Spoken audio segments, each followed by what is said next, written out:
When I witnessed Aaliyah's showdown against the privileged bully and his mother, I realized that standing up for what's right could ignite a school-wide rebellion. Would I finally find the courage to join? Before we begin today's insane story, show some love if you've ever survived a wild Karen meltdown. Drop a like and let me know your craziest Karen run-in you've had down in the comments. If you're new around here, hit that subscribe button and ring the notification bell so you never miss another jaw-dropping showdown. I couldn't believe my eyes, or my heart rate, as I zeroed in on what had just gone down. There was Karen's precious little monster, Timothy, sporting a ridiculous grin while he shoved Aaliyah into the cold embrace of that unsympathetic metal locker. I swear, if I didn't know better, I'd think he was auditioning for a sitcom called To Catch a Bully. I felt a mix of shock and sheer disbelief as Aaliyah popped out, her cheeks flushed both with embarrassment and a fiery resolve. As the hall swirled around us, students buzzing like crazed hornets, I watched Aaliyah brush her wild curls to the side, glancing in Karen's direction as if to say, "Try me, lady." It was an underdog story in the making, and I didn't even have popcorn.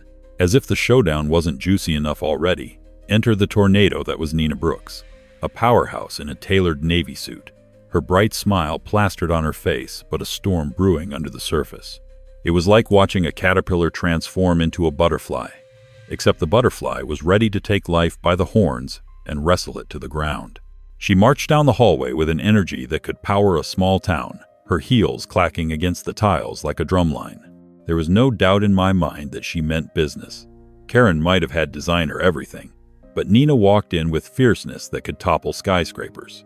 I chuckled to myself, imagining a game of tug-of-war with the principals holding on to their hairpieces, while Nina and Karen wrestled over this confrontation. Whoever lost would be condemned to a lifetime of low-quality mom jeans and potato chips. I didn't need to hear the drama to know it was superb. The look on Karen's face when she spotted Nina was worth its weight in gold. Her pristine complexion nearly turned into an abstract painting, mismatched colors of red and confusion splattering across her cheeks. As Karen launched into a rehearsed speech about misbehavior and administering discipline, you could practically see the steam coming out of Nina's ears. "You don't know Aaliyah like I do," Nina rebutted, her voice rising with a smooth tenacity that rattled every bratty booger in the hallway. "She is not just another target for your baby bull, she is my daughter, and I won't allow anyone to treat her like less than she is." I couldn't help but think, damn, that's some lawyer-level shenanigans right there. If this had been an episode of a courtroom drama, I would definitely tune in for the next episode. As the words unfolded, it grew clearer that we were witnessing not just a mother's defense of her daughter, but a reminder of what real power looked like. While Karen sputtered and blustered, Nina radiated calm, cleverness, and a righteous fury that could make any right-wing pundit wet themselves. It turned into a live-action chess match. Karen proudly moved her entitled pawns forward, while Nina prudently countered, playing the Queen's Gambit of a civil rights attorney. I thought, why has no one made a TikTok series about this? Because we were witnessing something spectacular, the clash of worlds. On one end, privilege and entitlement affected by the reality of standing on the front lines of justice. The tension turned the air electric. It was like all the feelings from school, nervousness, fear, and a dash of spite swirled into one big carnival of mayhem. Kids stopped to gawk, while some brave souls whooped for Aaliyah, creating a small cheerleader congregation amidst the clamor. I leaned against a nearby locker, clutching my backpack tightly, feeling mortified and elated all at once, because this wasn't just about Aaliyah anymore. This was about every kid who had felt the sting of an entitled bully, and every parent who had silently grieved watching their children suffer. I couldn't help but snicker as I thought about Karen, who actually looked like she'd bitten into a lemon while contemplating her life choices. You could practically hear the gears in her head churning as she tried to outrun the inevitable, like a hamster on a wheel destined for disaster. Before I knew it, the crowd seemed to block out all else, transforming into a coiling mass of conflicting loyalties and snickers, fueled by the adrenaline of the unexpected showdown. The bell rang, echoing throughout the hall, collapsing the echo chamber of confrontation. But instead of scattering, students leaned in closer, holding their breath as if we were on the edge of a cliff. And just when I thought it couldn't get funnier, Karen whipped out her corporate playbook, talking about lawyers and school boards. And I'm convinced even homeowners associations. This isn't over, she spouted, her voice high-pitched and frantic, as if she were auditioning for the lead in an upcoming horror flick. Meanwhile, Nina stood strong, arms folded, and joy clearly radiating from her. Here's a woman, ready to fight back with intellectual missile strikes. Aaliyah looked at me, her brow arched in an expression that could only be interpreted as, let's see what happens next. I flashed her a thumbs up bright enough to shine through the chaos. Who would have thought that a random Tuesday could morph into an epic saga? With Karen out for blood and Nina hard as a battle axe, I felt a rumble within my gut, a yearning for a popular uprising fueled by resilience and laughter. It was a classic tale of the underdog versus the entitled brat, and I was here for it, every second of the absurdity. What would be next in this hilarious battle? Could it be possible that this school, and all its vibrant insanity, would never be the same again? As if the drama hadn't reached its peak, the school's microcosm began to spiral into absolute chaotic hilarity. The entire school was transfixed, caught up in this bizarre showdown akin to some wild episode of The Real Housewives of High School. Students whispered, giggled, and even started placing bets behind their hands like we were at some underground betting ring. $10 says Nina takes Karen down, one kid whispered, and I couldn't help but smile. Who knew witnessing a titanic clash of titans could actually fuel teen excitement? It was all so delightfully absurd. For a moment, the lockers became my sanctuary, a safe space where I could observe the circus without getting stomped on by the egos of privileged parents. But just when I thought we'd hit peak absurdity, the plot thickened faster than a bowl of oatmeal on a hot stove. It turned out Karen wasn't just scrambling for damage control. No, she brought in the big guns, a social media influencer wielding a phone like a sword. This was no ordinary influencer. A woman named Tiffany, the Takedown Jones, known for airbrushing the real-life mess and unyieldingly promoting the charms of entitlement. She zoomed in with a self-loving flick of her hair and immediately fluffed Karen's ego with compliments that could make any balloon pop from inflation. As Karen preened under Tiffany's attention, I could hardly suppress my laughter. We were in a school. What kind of 21st century reality show had I stumbled into? It was like watching a peacock and its reflection in a funhouse mirror, absurdly crooked and kooky. Meanwhile, Nina stood unfazed, a towering pillar of grace and defiance. Her eyes zeroed in on Karen's latest lifeline like a hawk spotting an unsuspecting mouse. "Bless your heart, Karen, but that won't work here," she declared, raising a bemused eyebrow as if to say, "Do you think I came here to play games?" The tension loaded the air like a rubber band pulled to its limit. The students watched wide-eyed as Nina, with the poise of a battle-hardened general, challenged the farcical theatrics unfolding before us. "What your son did is an attack on kids like Aaliyah, and I'll not let you bury this deep enough to forget about it." Who knew a confrontation could become a competitive sport? I could almost hear the school choir humming the school anthem in the background while I imagined the scoreboard lighting up in Nina's favor. And then came the unexpected episode of Karen's melodrama, as she pulled a maneuver that could make a soap opera writer weep with joy. "My family has a legacy here," she shouted, palms raised in a dramatic flourish that nearly knocked Tiffany off her balance. I pictured a huge family crest with a lion and a crown, emblazoned with "Since Forever," and I stifled a chuckle. The idea that entitlement could somehow grant brownie points in the face of injustice was comical at best. Aaliyah kept fidgeting beside me, her cheeks flushed with both embarrassment and excitement, as everyone continued peering in like we were in the front row seats of a theatrical premiere. And I thought, who needs Netflix when I'm front and center to watch Karen's act of desperation? As the words flung between the two mothers, the students began forming a human wave of support behind Nina, acting like an impromptu cheerleading squad for the cause. I could almost see the expressions on their faces, a mixture of incredulous amusement with a heavy dollop of hope tossed in. "Fight back, Nina," someone shouted, and I could feel my heart swell with the raw energy of the collective enthusiasm surrounding us. It was as if, for just a moment, we transformed into a unified force against the absurdity of privilege. In my head, the battlegrounds were shifting and folding, and this time, it wasn't about a single girl, but about the collective narrative of the school, one that felt strong, resilient, and ready to punch a hole through the walls of entitlement. Then came a moment that could put any viral TikTok to shame. With impeccable timing, a junior pulled out a boombox, blaring the glorious notes of "Eye of the Tiger."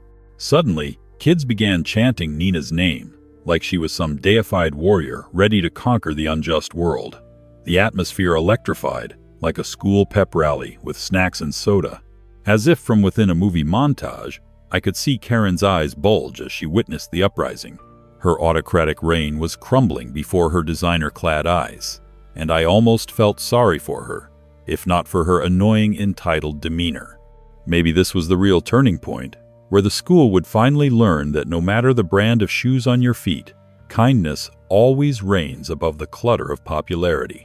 In that moment of chaotic brilliance, the bell rang again, an utterly arbitrary signal of time that came too soon. But instead of the students scattering like roaches, they stayed rooted like a bunch of loyal warriors after a successful raid. It became clear that while Karen thought she could bully her way through this ordeal, life had crafted a flourishing rebellion ready to break through the prison of conformity. I wondered, would this be a day worth remembering? Certainly the kind of day that would etch its history in the annals of the school's memory, where students might one day tell their kids about the day Karen faced her reckoning. Would the school provide the support Aaliyah and we all needed? Oh boy. Was I in for a wild ride ahead?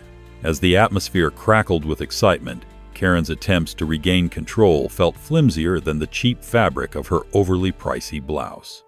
"This is so inappropriate," she squeaked, trying to drown out the boisterous cheerleaders now rallying fervently behind Nina.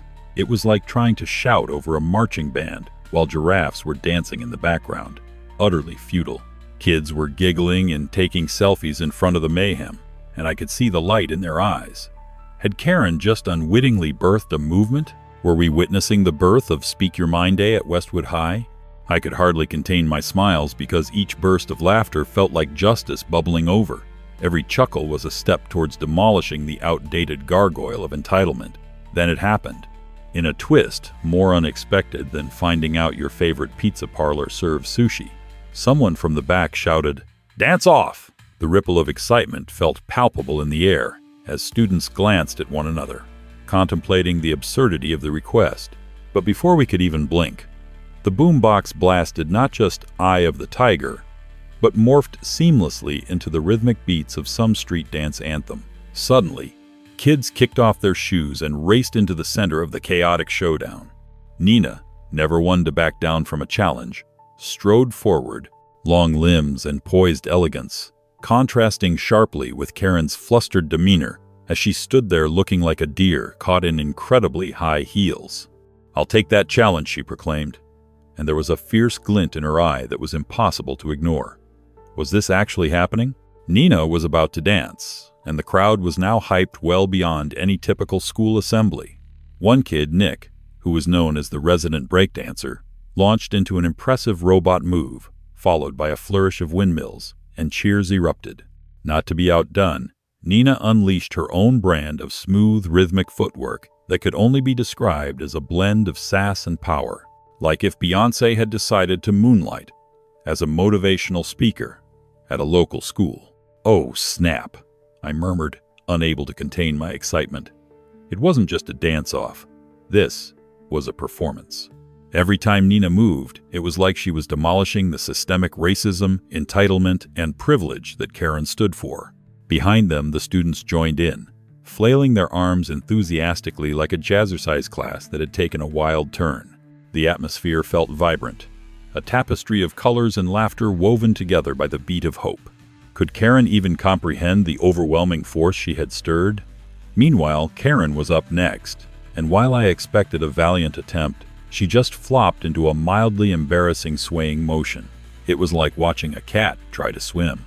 "Honey, I'm not done yet," she shouted at her son, clearly trying to coax him into joining, while completely missing the point that this wasn't about his discomfort anymore. It was about the resilience of the community against her entitled whims. I partly felt bad for the poor kid who was torn between helping his mom, who clearly didn't have an ounce of rhythm, and the sheer starlit glory of Nina's rising popularity. But every second spent watching Karen fumble only added fuel to the fire of collective determination. "Come on, you can do better than this," someone yelled from the crowd, and the laughter became contagious, turning Karen's plights into regal comedy fodder. The moment reached a crescendo when Elaine, our school's pageant queen, dramatically propped herself up on the balcony railing, now equipped with pom-poms from somewhere, and led the crowd in a cheer. "Who's got spirit? We've got spirit." With everyone chanting along, the waves of support crashed against Karen's impressive defense like a tidal wave of solidarity. I couldn't help but think that this was the real imprint of how change happens. It was never about a single confrontation, but the collective resilience of everyone coming together. The jubilant energy sent chills down my spine. As the final notes of Nina's anthem rang out, the students erupted into applause and cheering. It was sheer joy and triumph. Then, as if fate had scripted it perfectly, Karen's phone buzzed frantically in her pocket. The social media influencer, who had been snapping selfies throughout the escapade, walked up, taping a pitying smile on her face while watching Karen's less-than-stellar dance moves. I think we need to repackage this," she whispered loudly enough for the gathered crowd to hear. The laughter doubled at the absurdity of it all. I couldn't help but marvel at how Karen's world of self-importance was colliding so spectacularly with a reality that completely undermined her. Her entitlement had taken a hit, and she was now drowning in a tidal wave of collective consciousness as everyone held out their phones, documenting the downfall of a school bully's mom. With the drama spinning into a fantastic climax, Nina turned to the crowd, breathing in the electrifying energy that surged around her. "Today, we stand together, not just for one, but for all," she exclaimed, her voice ringing clear, as the crowd echoed back with a fervor that could have shattered glass. One by one, fellow students began to throw their support behind Nina, standing firm against the notion that privilege could mask accountability. Karen looked stunned, her meticulously crafted world of entitlement swiftly crumbling, her face shifting shades faster than an artist switches paints. This was more than a typical school day.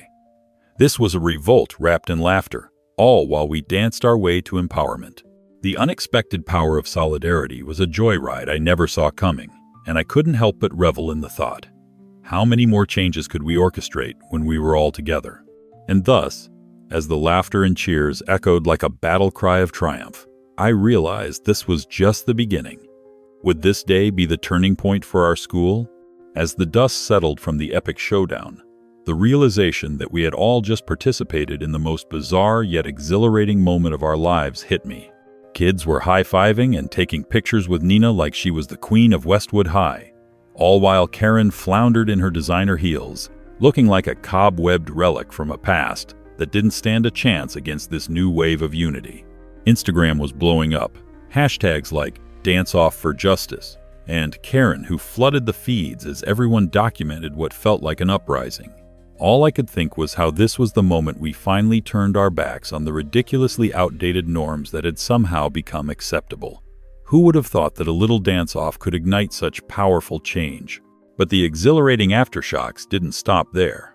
Karen, red-faced and sputtering, was not about to take this lying down. "I cannot believe this. You people are being manipulated by these so-called leaders," she barked, her voice wobbly yet imbued with that signature entitlement. But instead of recoiling in shock, the crowd merely burst into laughter, as if each chuckle was another stitch weaving us together in our resolve. If there had ever been a time for solidarity, it was now, and everyone could sense it. Nina stepped gracefully forward, her demeanor like steel wrapped in velvet, proclaiming, "And it's about time we stand for the truth. Beyond tripping the light fantastic, we demand respect, equality, and change in every corner of this school." The rousing applause that followed felt like the start of a revolution. Suddenly, it hit me. Not only was the fight for justice spurring on the students, but it set off a cascading effect that reached deeper. Parents were rallying around us, forming committees, drafting letters, crafting bullhorn messages. The culture at Westwood High was on the verge of shifting from a sea of hush-hush whispers to loud, firmly rooted conversations about equality. Even faculty members leaned into the momentum, sprinkling their own cheerful quips along with supportive slogans on their office doors. Mrs. Hargrove, Our history teacher, who usually stuck to lectures about the past, was now proofreading flyers about an upcoming Unity Carnival designed to foster collaboration among students of all backgrounds. My heart swelled with pride. This was only the beginning. In the days that followed, the energy was palpable. Hallways turned into vibrant murals of creativity and expression. Every class I attended felt infused with a sense of empowerment that had us all buzzing. Jamal's confidence was soaring. I swear I spotted him strutting down the corridor like he owned the world, much to the envy of Karen's son, who had now reached a state of existential crisis that rivaled his spy novels. The lunchroom brimmed with kids greeting one another, exchanging stories, and articulating their struggles. Instead of sitting in cliques defined by old hierarchies, tables became melting pots of conversation. It was astonishing to see how quickly a dominated narrative could flip to embrace diversity, all on the foundation of a dance-off gone rogue.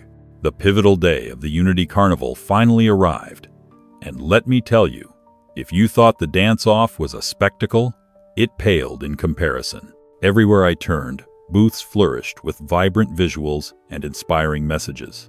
Rainbow-colored banners dressed the space, reminding everyone that they mattered and their voices needed to be amplified. I felt like we were in the most colorful carnival ever created. There were arts and crafts stations with students painting pots, adorned with sweet messages of hope and resilience, while others engaged in spirited discussions on social justice. The atmosphere was electric, and I felt ignited with a fervor I never thought I'd possess. Meanwhile, the sight of Karen stalking around the edges of the carnival was almost laughable. She was flanked by a few quiet supporters, whose presence could barely match the electric enthusiasm of the crowd.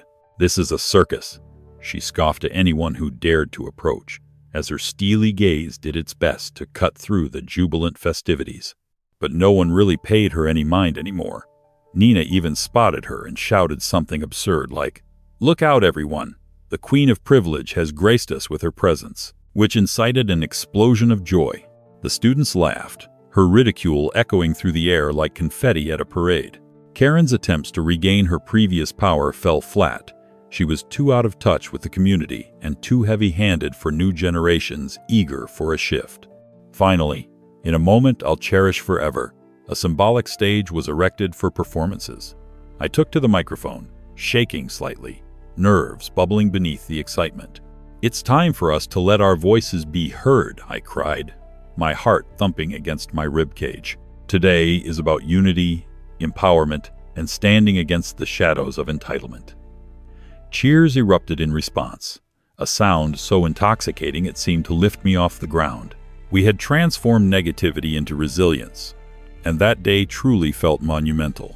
"Together we will write our narrative," I shouted, sensing a surge of adrenaline. "And it's time we do it on our terms." As the crowd roared in agreement, I caught a glimpse of Karen's face.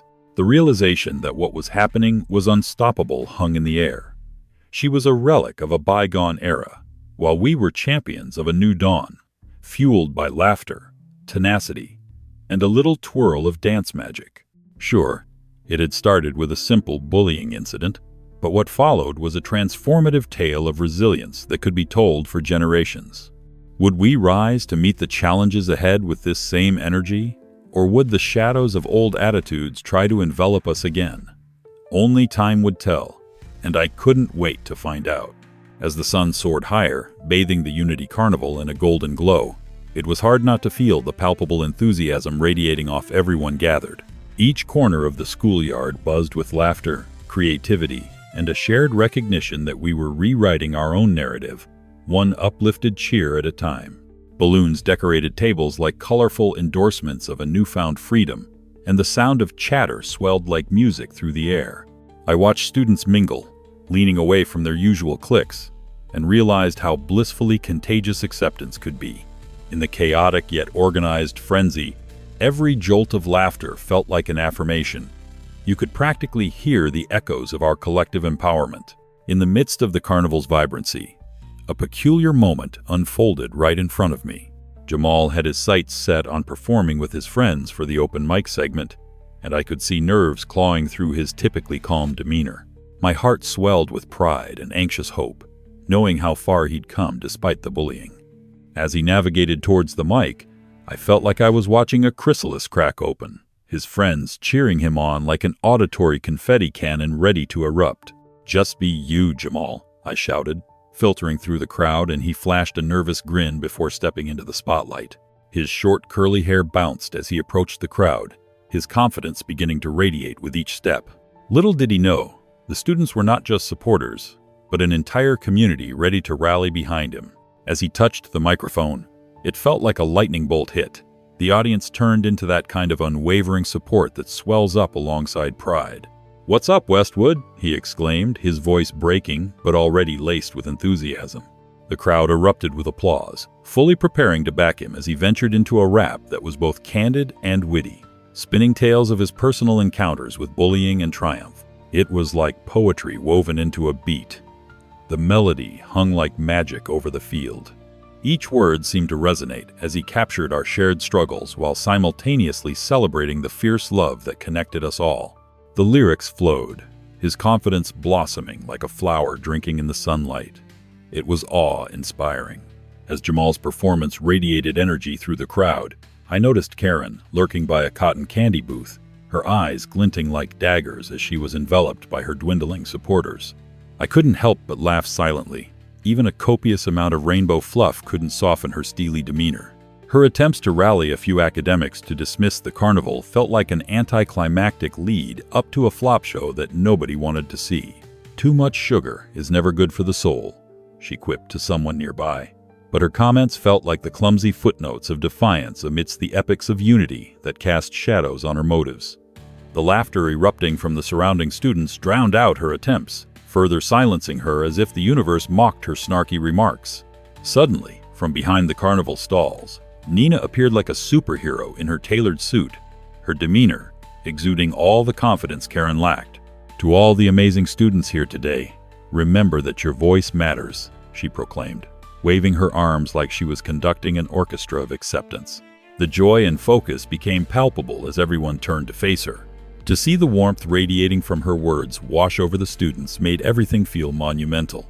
I could see the pleasure in her eyes, and it ignited an overwhelming sense of community, proving that anybody who thought they could sow division with entitlement had underestimated the united front we had created. The laughter bathed the festival space, wrapping around us like an embrace we all desperately craved.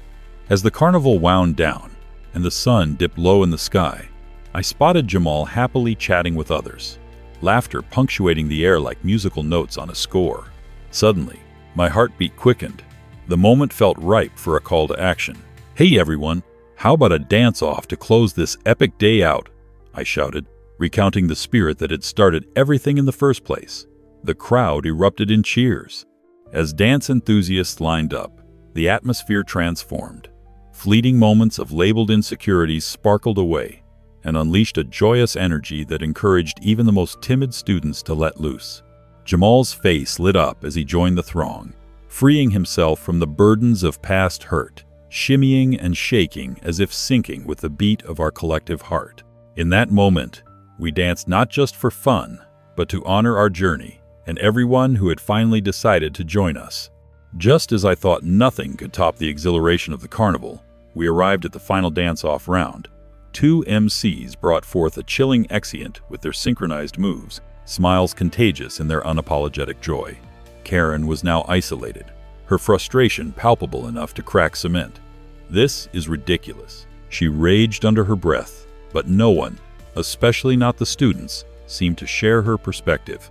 Not even the collective sigh of disapproval that swept through her aura could dim our spirits.